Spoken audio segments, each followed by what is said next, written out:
She was utterly convinced that my loyalty was unshakable, regardless of how she behaved toward me.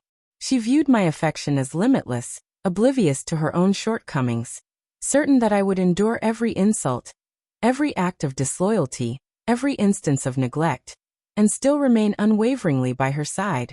For years, I played the part she expected of me, the endlessly forgiving companion who swallowed his pride, grasping at fleeting moments of tenderness, longing for the day she would rediscover her feelings for me. But now, as I recount this tale, she is the one adrift in a sea of remorse, desperately reaching out, calling, sobbing into a void where I no longer exist, forever out of her reach. This conclusion wasn't abrupt.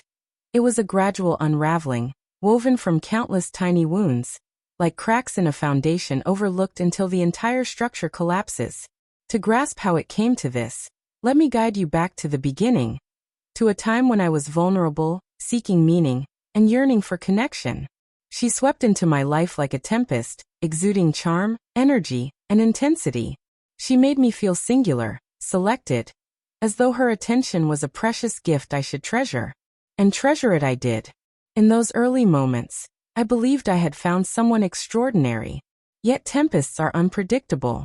They can enchant with their radiance and then devastate everything in their path. The initial signs were faint, almost unnoticeable. She would dismiss my opinions in front of others with a laugh, as though my words carried no value. She'd casually remark how lucky I was to be with her, suggesting I was lesser, that I should be eternally thankful for her presence.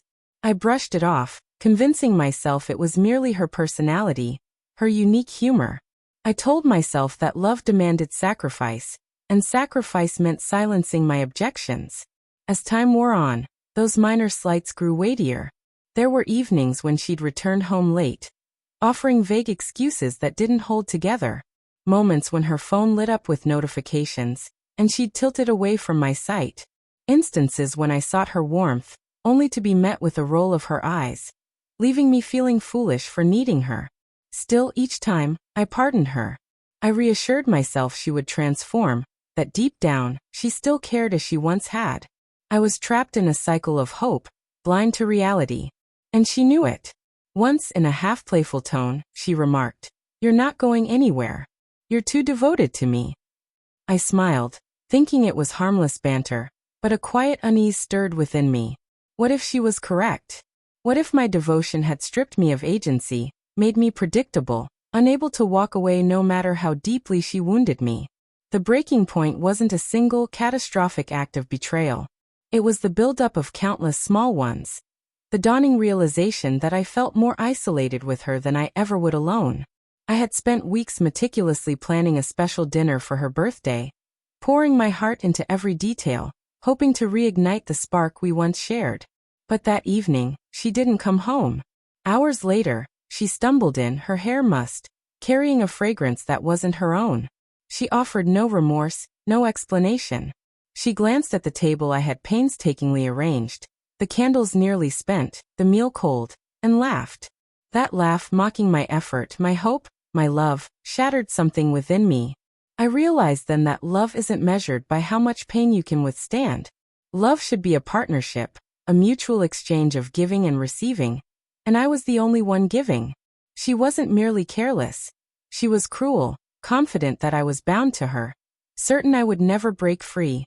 What she failed to see was that each wound she inflicted, each dismissal, each betrayal, was forging something new inside me.